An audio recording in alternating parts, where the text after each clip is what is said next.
Welcome to the second best gaming news series to come out of Australia. Let's get started. If there's one niche fascination that I like to use to recreate the bro explaining meme, it's the economic systems of MMO games. Unfortunately, the recently released New World is able to fuel my addiction. Massively multiplayer games often contend with the concept of inflation, where because there are ways to farm money out of essentially nothing, there ends up being too much currency in circulation. This leads the currency itself to be less valuable, which in turn makes the price of goods within the world more expensive. Inflation is of course a concept in real life. However, the amount of money in circulation is tightly controlled by central banks and regulatory agencies, something that doesn't tend to exist within these fantastical worlds. Instead, developers will sometimes use money sinks, such as houses or mounts, to draw money out of circulation and ideally keep the value of in-game money at a steady rate. We now come to New World, which quite uniquely is facing deflation, which is the complete opposite of this usually observed trend. As it turns out, players within New World are having serious trouble earning coin, meaning that relative to the value of the currency, the prices for in-game goods have seen a steady decrease, as coin is seen as such a rare and valuable resource. This is compounded even more with the game's taxation system, which is imposed when doing things like crafting and maintaining home ownership. In some cases, players have decided to simply forego repairing items altogether, as the coin cost of doing so is higher than simply going out and buying brand new equipment. Not only this, but in many cases, this currency deflation has literally stopped in-game factions from going to war with one another, as the marginal cost of doing so doesn't outweigh the potential gain for winning. One of the fundamental assumptions of economics is that people will do what they believe is rational, and fucking New World players appear to be proving economists right. However, perhaps the greatest thing to come out of this whole mess of a situation is that in some servers, players have abandoned the concept of money altogether and have reverted to a makeshift barter economy where trades on one certain item are made for an equivalent value of another. Who could have predicted that in an entire world ruled by Amazon, money would be so hard to earn, and citizens would be compelled to return to monkey as a more favorable alternative? The infamous Activision Blizzard lawsuit has moved forward this month, which for those who might need a refresher, was due to the company's frat boy culture and extremely hostile work environment for women. Nathan, the gaming writer, was kind enough to go into impressive detail on the results of the case, but to remain true to our without the bullshit title, I'm going to make it easier to understand. Essentially, Blizzard settled a lawsuit with the US Equal Employment Opportunity Commission for $18 million this month, which seems to be a pretty fucking good deal for the company, considering its CEO recently received a $155 million bonus on top of his usual salary. However, this lawsuit was different to the one we've traditionally followed on this series, from the state of California, which is still ongoing. To make matters more complicated, the state of California has filed an objection to the aforementioned settled lawsuit, stating that its conclusion could lead to the destruction of evidence crucial in their own lawsuit. What's made things even more confusing is that the lawsuit from the state of California is being led by two lawyers who had previously worked for the US Equal Employment Opportunity Commission, which would constitute a conflict of interest and breaching professional ethics, which could prevent the entire federal agency from continuing their lawsuit. Viewers who still don't know what's going on will take comfort in the knowledge that it took me 40 fucking minutes to comprehend what the fuck Nathan the writer had written. However, it seems that the biggest point of this story is that Activision Blizzard only had to pay 0.2% of its yearly earnings to get away with one of their employees killing themselves. On a lighter note, viewers who might have been looking for a job at the company are in luck, as with 20 employees leaving due to the investigation and another 19 spots opening in the ethics and compliance department, there's never been a better time to join this sometimes functional company. Fans of Apex Legends and Titanfall to a lesser extent were treated to the trailers for a new update featuring the long-adored pilot Ash, a simulacrum pilot first featured in Titanfall 2. Ash has been described by early playtesters as an objectively better Wraith and as someone with an irrational hatred of people who play Wraith, this announcement fills me with as much excitement as it does pure dread.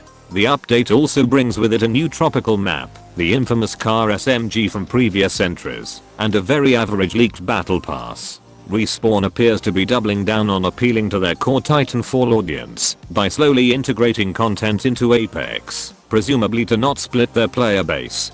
Despite any and all signs pointing to no evidence of Titanfall 3 being developed internally, this didn't stop the voice actor for Crypto accidentally name dropping the imaginary title and sending r/Titanfall into yet another spiral of hopeless depression. Maybe in a few years, pilots, maybe in a few years.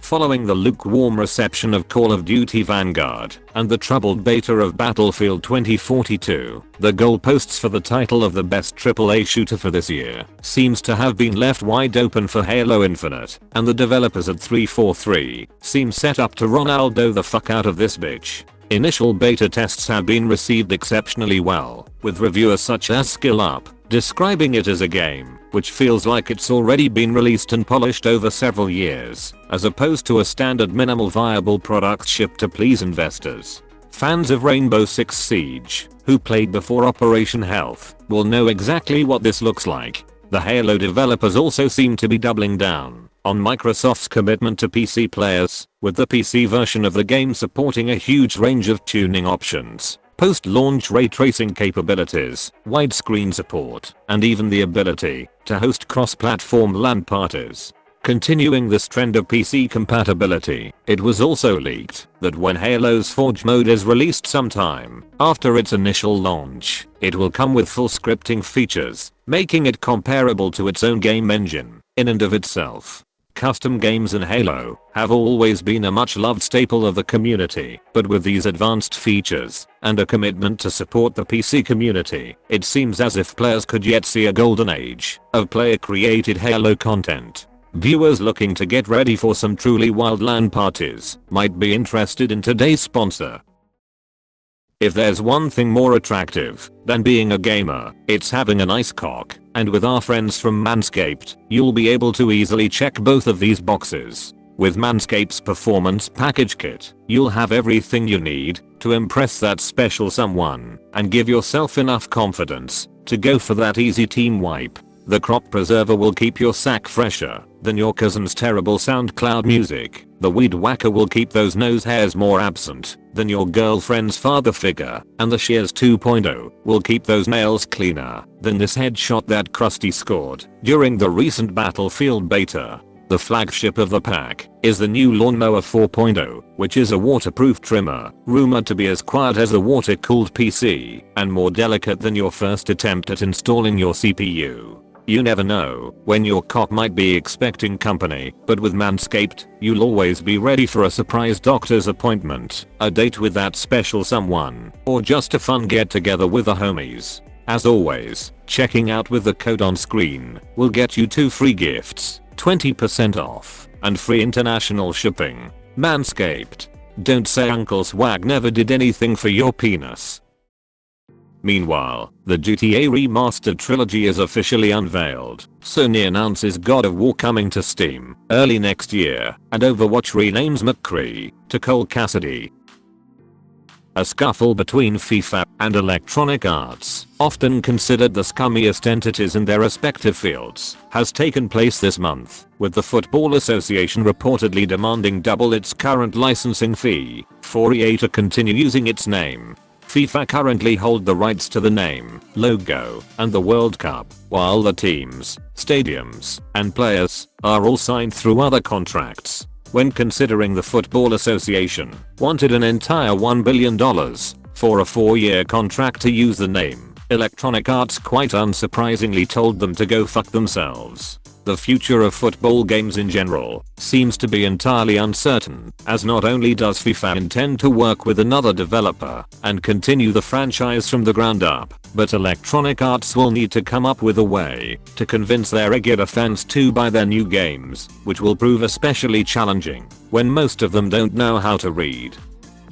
Viewers who frequent Twitch may be aware that the platform was hacked this month, with the first half of the hacked information released on the internet, coming in at a whopping 128 gigabytes. The hack was revealed to be due to an error in one of the platform's server configurations, but a Twitch representative made it clear that no personal or financial information was exposed. What was exposed, however, were the earnings of some of the site's most lucrative creators, with Critical Role raking in a cool 9.6 million, XQC taking home 8.5, and Summit earning 5.8 over the last 3 years. Of course, using very simple math, this was all pretty much public knowledge, but it nevertheless put a spotlight on some of the highest earning entertainers on the platform. Perhaps more interesting was the leak that Twitch is developing a competitor to Steam, humorously codenamed Vapor, which would allow users to buy and play games directly from the Twitch platform.